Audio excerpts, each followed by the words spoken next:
warns you about this. Not your parents, not your closest friends, not any self-help book you have ever closed and placed on the nightstand at 2 in the morning.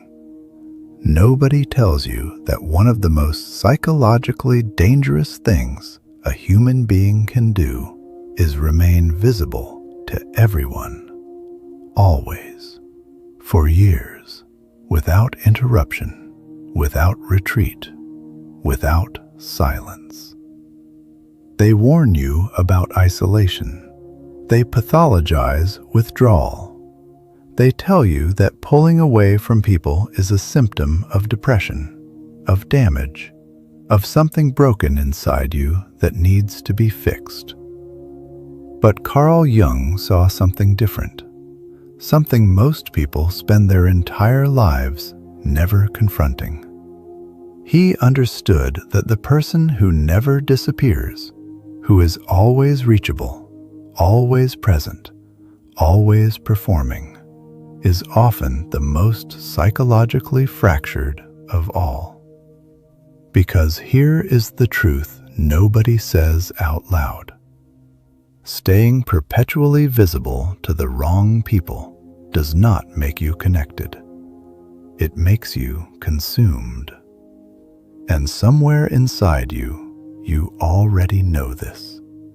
You have felt it, the slow, almost imperceptible drain that begins after years of constant interaction. The moment conversations start sounding hollow. When the laughter around you feels rehearsed. When your phone buzzes and instead of reaching for it with anticipation, you feel something closer to dread. That sensation, that quiet, persistent urge to vanish, is not dysfunction. According to Jung, it may be the first genuinely honest signal your psyche has sent you in years.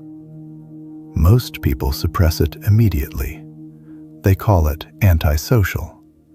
They push through it, reply anyway, show up anyway, perform anyway, and they lose themselves, slowly, completely, without ever understanding how it happened. This is the story of what silence reveals, and why disappearing, truly, deliberately, unapologetically withdrawing, may be the most psychologically courageous act a modern human being can undertake. Drop 11. I am finally ready to hear my own mind in the comments right now. Carl Jung believed the human mind cannot hear itself clearly when surrounded by relentless noise. Not the noise of traffic or crowded rooms, but the deeper, more insidious noise of social performance. The constant hum of managing impressions, calibrating emotional availability, and maintaining the version of yourself that the people around you have come to rely upon. This noise is seductive. It feels like connection. It masquerades as relationship. But beneath the surface, something far more mechanical is operating. People do not always seek your presence because they value who you are. They often seek it because of what your presence provides them: comfort, validation, a mirror that reflects them favorably, a predictable emotional anchor they can pull toward themselves whenever they feel unsteady. And the personality you constructed to survive this, the agreeable version, the endlessly patient version, the one that always had capacity for everyone else's difficulties, becomes so practiced, so automatic, that it eventually drowns out the quieter voice underneath. The one that has opinions it never expressed, boundaries it never enforced, desires it quietly abandoned because the social cost of acknowledging them felt too steep. Jung called this the persona, the mask constructed for the world, necessary to a degree. Every human being needs the capacity to adapt to social environments.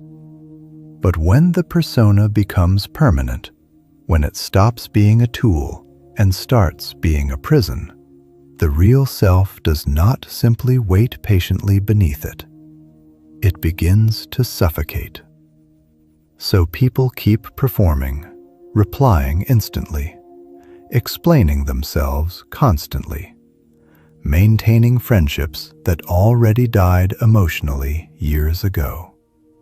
Not because they want to, because they are terrified of what silence might reveal if they ever truly stop. Because silence exposes things. It exposes which relationships depended entirely on your emotional accessibility. It exposes how many people feel connected to you only when they have uninterrupted access to your attention, your energy, your time. It exposes which bonds were built on genuine understanding and which were built on the quiet, unspoken agreement that you would continue to be whoever they needed you to be. And most uncomfortably of all, it exposes the version of yourself you became just to remain tolerated. Most people never notice how profoundly their personality has been sculpted around keeping others comfortable.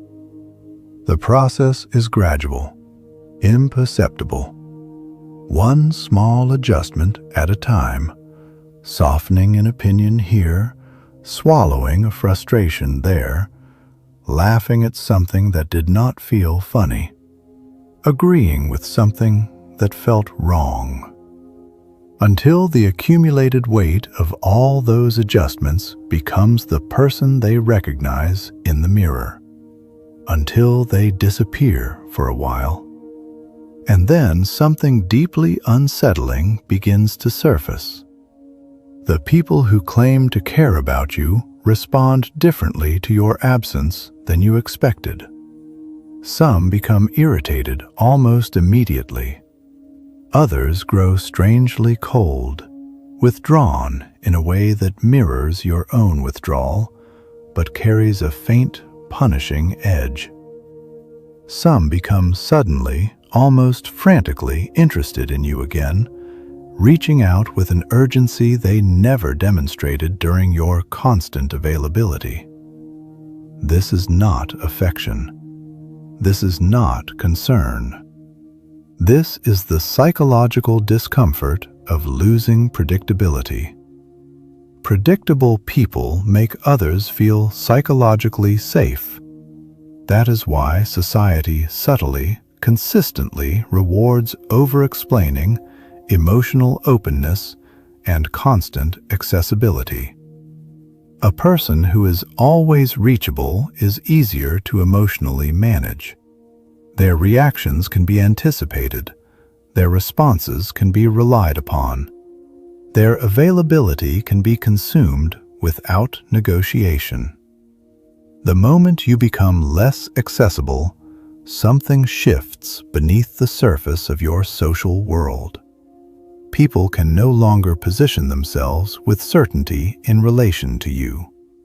And uncertainty, particularly the uncertainty of not knowing where you stand with someone who was previously always available, activates a deeply uncomfortable psychological response in those who have unconsciously depended on your consistency.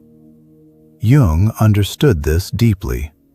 He understood that what most people call loneliness when they withdraw is not loneliness at all. It is psychological recovery, a retreat from unconscious performance, a temporary dissolution of the false self, the version built not from authentic desire, but from accumulated social survival. Because when you surround yourself with people continuously, you gradually lose the capacity to distinguish who you genuinely are from who you became to navigate the social world without being abandoned. And the terrifying part, the part most people never reach because they never stay quiet long enough, is that this erosion happens entirely beneath the threshold of conscious awareness. You do not notice it happening. You only notice the aftermath years later, when you realize you can no longer identify what actually brings you peace, what you genuinely want, who you actually are when no one is watching and nothing is required of you. Write 444. I trust myself enough to finally stop performing, in the comments below. At first, disappearing feels morally wrong. Your fingers instinctively reach for the phone. A message goes unanswered for 2 hours, and you feel a creeping guilt that is almost physical. You rehearse explanations for your absence before anyone has even requested one. You imagine people interpreting your silence as hostility, as coldness, as evidence of some fundamental flaw in your character. That reaction alone, that immediate, reflexive guilt, reveals how completely social conditioning has restructured your nervous system. Somewhere along the way, many people absorbed a belief so thoroughly it stopped feeling like a belief and began feeling like reality. That constant availability is a moral virtue. That replying quickly is evidence of love. That always being present makes you valuable. That disappearing, even briefly, even for your own psychological survival, makes you selfish. Jung believed something more disturbing hides beneath this conditioning. Most people are not afraid of losing others. They are afraid of being forgotten, of becoming irrelevant, of discovering that the relationships they invested years into maintaining were not nearly as substantial as they appeared.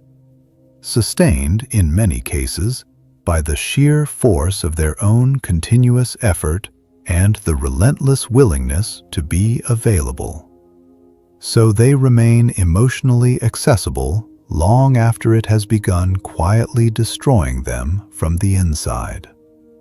They continue conversations they no longer find meaningful. They sustain friendships that drain rather than restore, that leave them more exhausted after spending time together before. They laugh among people who secretly tire them.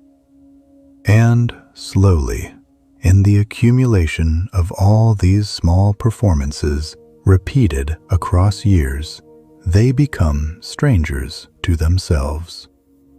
The most frightening dimension of prolonged social exposure is this: human beings are unconsciously adaptive creatures. Around one group, you instinctively become softer. Around another, more guarded. Around others, more entertaining, more agreeable, more silent. The adaptation is biological, social, entirely unconscious. And after enough time, you stop being able to identify which version is actually you. You only know which version keeps people comfortable, which version keeps the relationships intact, which version allows you to move through your social world without friction, without conflict, without the unbearable discomfort of being genuinely misunderstood. This is where isolation becomes genuinely, psychologically terrifying. Because when the noise falls away, there is no audience left to perform for. And without an audience, the false self begins to starve. The persona, built meticulously over years of social navigation, requires constant reinforcement. It needs to be seen, reflected, validated, maintained through interaction. Remove that interaction and it begins to dissolve. And most people, the moment they feel this dissolution beginning, run.